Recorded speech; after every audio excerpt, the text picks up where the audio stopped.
Welcome back. Let's try to read a lot so I can finish some documents. Arithmometer. The arithmometer, French, Arithmometer, was the first digital mechanical calculator strong enough and reliable enough to be used daily in an office environment. This calculator could add and subtract two numbers directly and could perform long multiplications and divisions effectively by using a movable accumulator for the result. Patented in France by Thomas de Colmar in 1820 and manufactured from 1851 to 1915, it became the first commercially successful mechanical calculator. Its sturdy design gave it a strong reputation for reliability and accuracy and made it a key player in the move from human computers to calculating machines that took place during the second half of the 19th century. Its production debut of 1851 launched the mechanical calculator industry, which ultimately built millions of machines well into the 1970s. For 40 years, from 1851 to 1890, the arithmometer was the only type of mechanical calculator in commercial production, and it was sold all over the world. During the later part of that period, two companies started manufacturing clones of the arithmometer: Burckhardt, from Germany, which started in 1878, and Leighton of the UK, which started in 1883. Eventually about 20 European companies built clones of the arithmometer until the beginning of World War I. Evolution, edit. Searching for a Solution, 1820-1851, edit.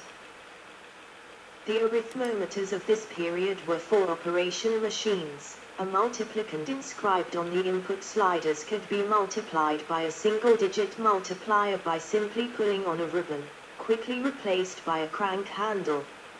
It was a complicated design and very few machines were built. Additionally, no machines were built between 1822 and 1844. This hiatus of 22 years coincides almost exactly with the period of time during which the British government financed the design of Charles Babbage's difference engine, which on paper was far more sophisticated than the arithmometer, but wasn't finished at this time. In 1844 Thomas reintroduced his machine at the Exposition des Products de l'Industrie Française in the newly created category of miscellaneous measuring tools, counters and calculating machines, but only received an honorable mention. He restarted the development of the machine in 1848. In 1850, as part of a marketing effort, Thomas built a few machines with exquisite bowl marquetry boxes that he gave to the crown heads of Europe.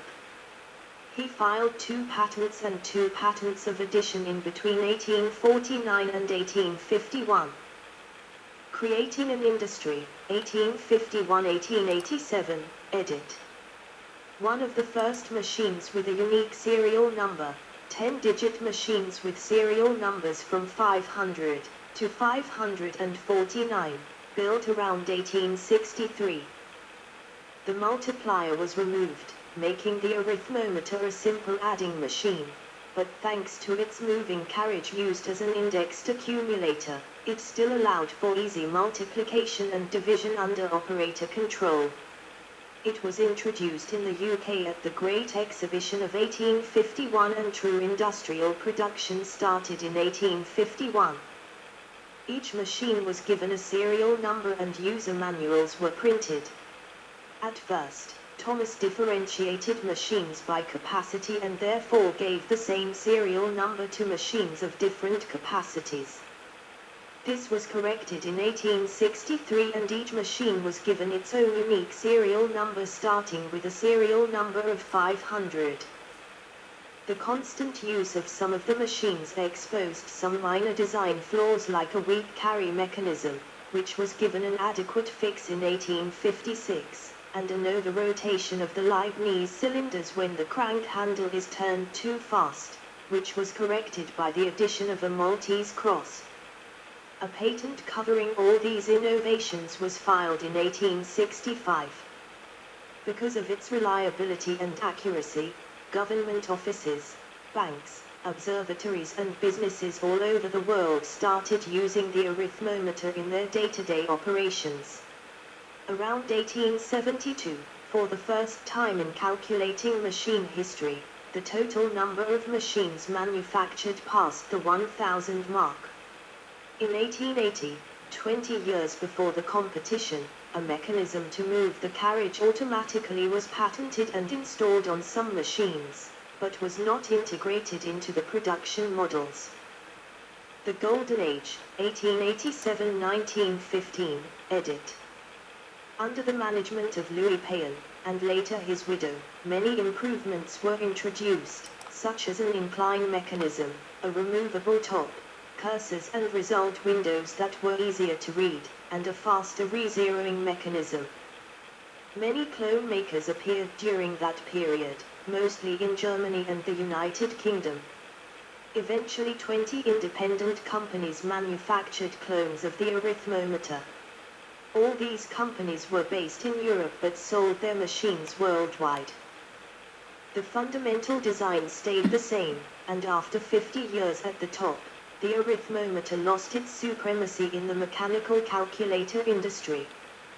While in 1890, the arithmometer was still the most produced mechanical calculator in the world, 10 years later, by 1900, 4 machines, the Comptometer and Burroughs adding machine in the USA, Ardner's arithmometer in Russia, and Brunswicker in Germany had passed it in volume of machines manufactured. Production of the arithmometer stopped in 1915, during World War I. Alphonse Darras, who had bought the business in 1915, was unable to restart its manufacturing after the war because of the many shortages and a lack of qualified workers. Legacy, edit. Because it was the first mass-marketed and the first widely copied calculator, its design marks the starting point of the mechanical calculator industry. Its user interface was used throughout during the 120 years that the mechanical calculator industry lasted. First with its clones and then with the Ardner arithmometer and its clones, which was a redesign of the arithmometer with a pinwheel system but with exactly the same user interface. Over the years, the term arithmometer or parts of it have been used on many different machines like Ardner's arithmometer, the arithmometer or the comptometer, and on some portable pocket calculating machines of the 1940s. Burroughs Corporation started as the American Arithmometer Company in 1886. By the 1920s it had become a generic name for any machine based on its design, with about 20 independent companies manufacturing Thomas clones like Burkhardt, Layton, Saxonia, Grabber, Peerless, Mercedes Euclid, XXX, Archimedes, etc. History, edit. The single-digit multiplier is set on the left slider while the multiplicand is set on the 3 sliders on the right. The 3 Leibniz cylinders can be seen on the left and the pulling ribbon on the right. Drawings of the 1822 machine. Design, edit. Thomas started to work on his machine in 1818 while serving in the French army, where he had to do a great deal of calculations. He made use of principles from previous mechanical calculators like the stepped reckoner of Leibniz and Pascal's calculator. He patented it on the 18th of November, 1820. This machine implemented a true multiplication where, by just pulling on a ribbon, the multiplicand entered on the input sliders was multiplied by a 1-digit multiplier number, and it used the 9s complement method for subtracting. Both of these features would be dropped in later designs. First machine, edit. The first machine was built by Devrine, a Parisian clockmaker, and took him a year to build. But, in order to make it work, he had to modify the patented design quite substantially. The Société d'Encouragement pour l'Industrie Nationale was given this machine for review, and it issued a very positive report on the 26th of December, 1821. The only known prototype of this time is the 1822 machine on display at the Smithsonian Institution in Washington, D.C. Production, edit. Manufacturing started in 1851 and ended around 1915. There were about 5,500 machines built during this 60-year period. 40% of the production was sold in France and the rest was exported. The manufacturing was managed by one Thomas de Colmar himself until his death in 1870, then by his son Thomas de Beaugenot until 1881, and by his grandson Mr. de Rancy until 1887. Messrs. Devrine, 1820, Piolaine, 1848, Holt, 1850, and Louis Payen, around 1875, were the engineers responsible for building the machines. All the machines manufactured during this time have the logo Thomas de Colmar. One Louis Payen, who bought the business in 1887 until his death in 1902, all these machines have the logo L. Payen. One Veuve, widow, L. Payen, who took over the business at her husband's death and sold it in 1915 with the logos L. Payen, Veuve L. Payen and VLP. Alphonse Darras built most of these machines. One Alphonse Darras, who bought the business in 1915 and manufactured the last machines. He added a logo made of the letters A and D interlaced and went back to the L. Payen logo. During the early part of manufacturing, Thomas differentiated machines by capacity and therefore gave the same serial number to machines of different capacities. He corrected this in 1863, giving every machine its own unique serial number starting with a serial number of 500. This is why there isn't any machine with a serial number in between 200 and 500. From 1863 to 1907 the serial numbers were consecutive, from 500 to 4000, then, after patenting a rapid zeroing mechanism in 1907, Veuve L. Payen started a new numbering scheme at 500, the number of arithmometers she had built with the old scheme, and was at serial number 1700 when she sold the business to Alphonse Darras in 1915. Alphonse Darras went back to the old serial numbers, while adding approximately the number of machines made by Veuve L. Payen, and restarted at 5,500. Desktop mechanical calculators in production during the 19th century. Ease of use and speed, edit. An article published in January 1857 in the Gentleman's Magazine best describes it.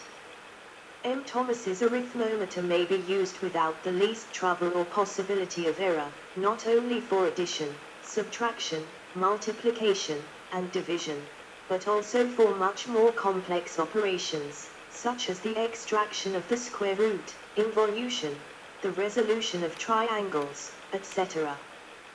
A multiplication of 8 figures by 8 others is made in 18 seconds, a division of 16 figures by 8 figures, in 24 seconds, and in 1 minute and a quarter one can extract the square root of 16 figures, and also prove the accuracy of the calculation. The working of this instrument is, however, most simple. To raise or lower a nut screw, to turn a winch a few times, and, by means of a button, to slide off a metal plate from left to right, or from right to left, is the whole secret. Instead of simply reproducing the operations of man's intelligence, the arithmometer relieves that intelligence from the necessity of making the operations. Instead of repeating responses dictated to it, this instrument instantaneously dictates the proper answer to the man who asks it a question. It is not matter producing material effects, but matter which thinks, reflects, reasons, calculates, and executes all the most difficult and complicated arithmetical operations with a rapidity and infallibility which defies all the calculators in the world. The arithmometer is, moreover, a simple instrument, of very little volume and easily portable. It is already used in many great financial establishments, where considerable economy is realized by its employment. It will soon be considered as indispensable, and be as generally used as a clock, which was formerly only to be seen in palaces, and is now in every cottage. Models, edit. The various models had capacities of 10, 12, 16 and 20 digits which gave results ranging from 10 billion, -1, to 100 quintillion, -1. Only 2 machines were built outside this range. 1. The first prototype, the 1822 machine, had a capacity of 6 digits even though the machine described in the 1820 patent is an 8 digits machine. 2. The piano arithmometer with a capacity of 30 digits, allowing 4 numbers up to 1 nonillion, -1, which was built for the 1855 Exposition Universelle de Paris and which is now part of the IBM collection of mechanical calculators.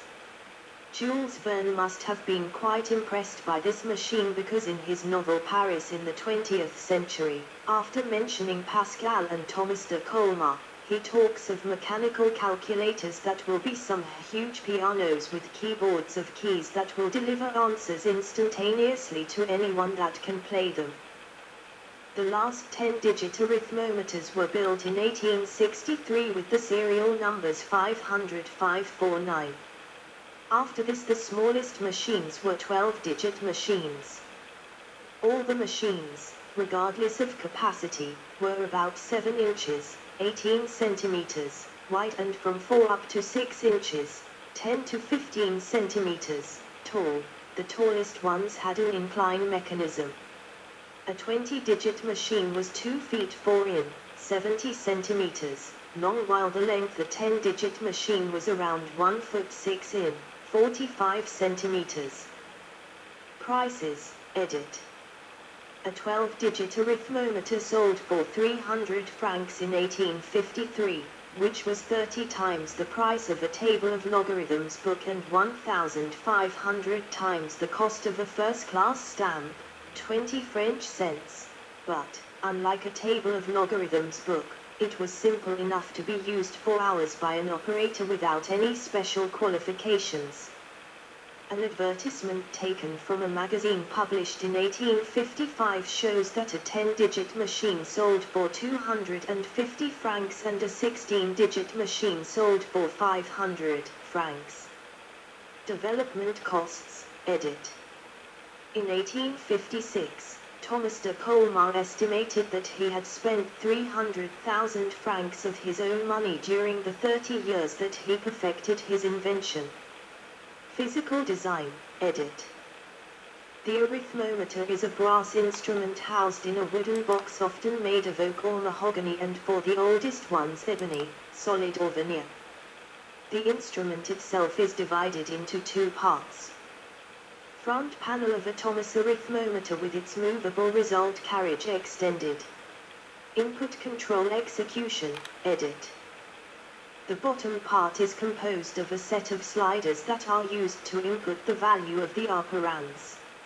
On the left of it is a control lever which allows to select the current operation, namely addition / multiplication or subtraction / division. A crank located on the right of the sliders is used to execute the operation selected by the control lever. Output accumulator, edit. The top part is a movable carriage composed of 2 display registers and 2 reset buttons. The top display register holds the result of the previous operation and acts as accumulator for the current operation. Each command adds or subtracts the number inscribed on the sliders to the part of the accumulator directly above it. The lower display register counts the number of operations performed at each index, therefore it displays the multiplier at the end of a multiplication and the quotient at the end of a division. Each number in the accumulator can be individually set with a knob situated right below it. This feature is optional for the operation counter register. The accumulator and the result counter are in between two buttons used to reset their content at once. The left button resets the accumulator, the right button resets the operation counter. These buttons are also used as handles when lifting and sliding the carriage. Arithmometer's Leibniz wheel, edit. Further information, Leibniz wheel. The animation on the side shows a 9-toothed Leibniz wheel coupled to a red counting wheel. The counting wheel is positioned to mesh with 3 teeth at each rotation and therefore would add or subtract 3 from the counter at each rotation. The computing engine of an arithmometer has a set of linked Leibniz wheels coupled to a crank handle.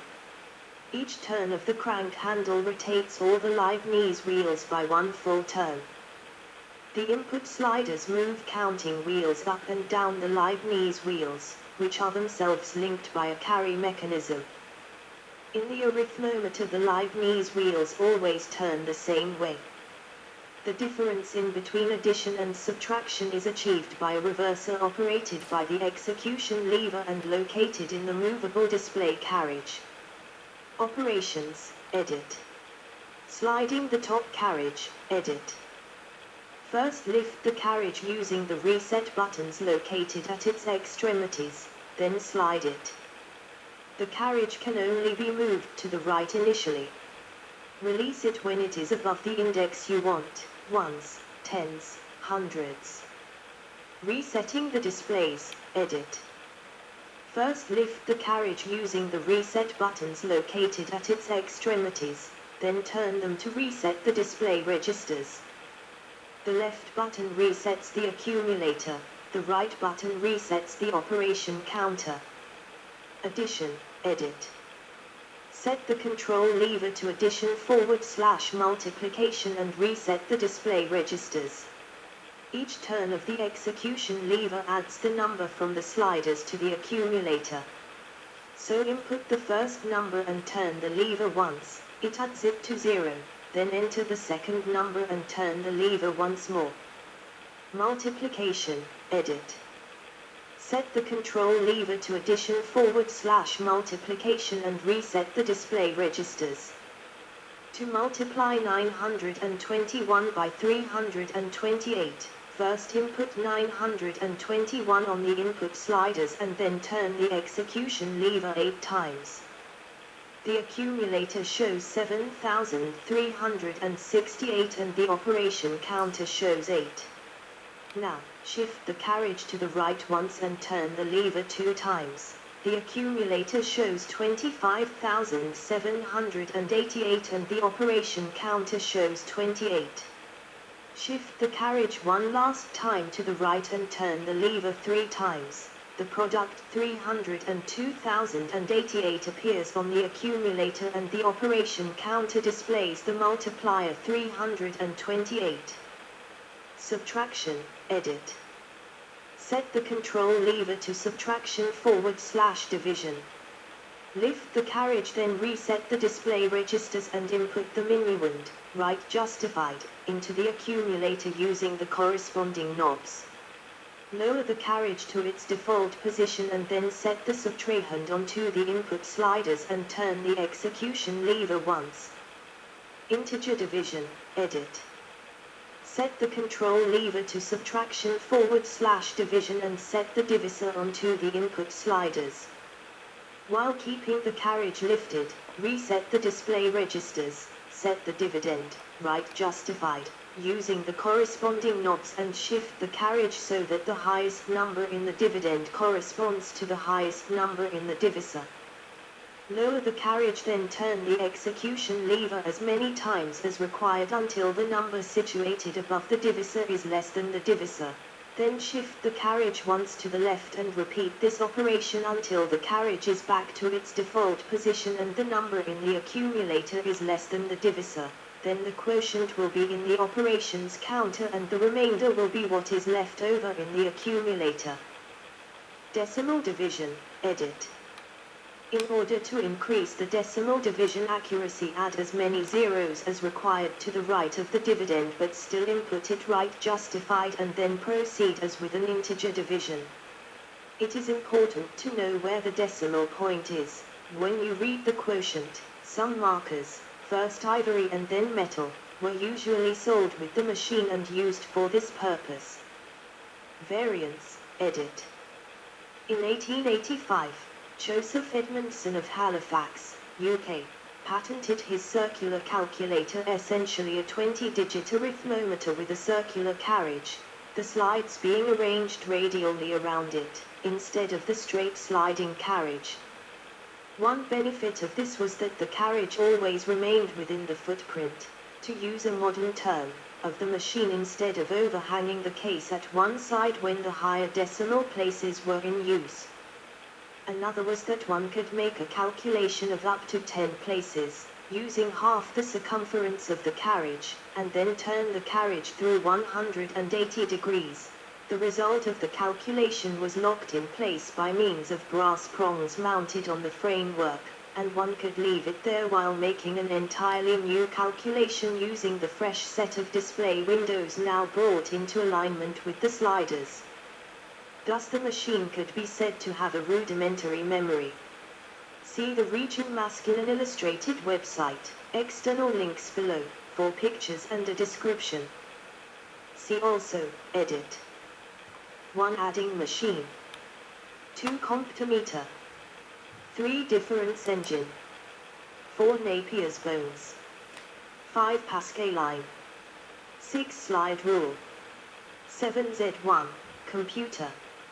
8 Ardner arithmometer, pinwheel calculator inspired by the arithmometer. 9 Curter, later descendant of the arithmometer. Notes.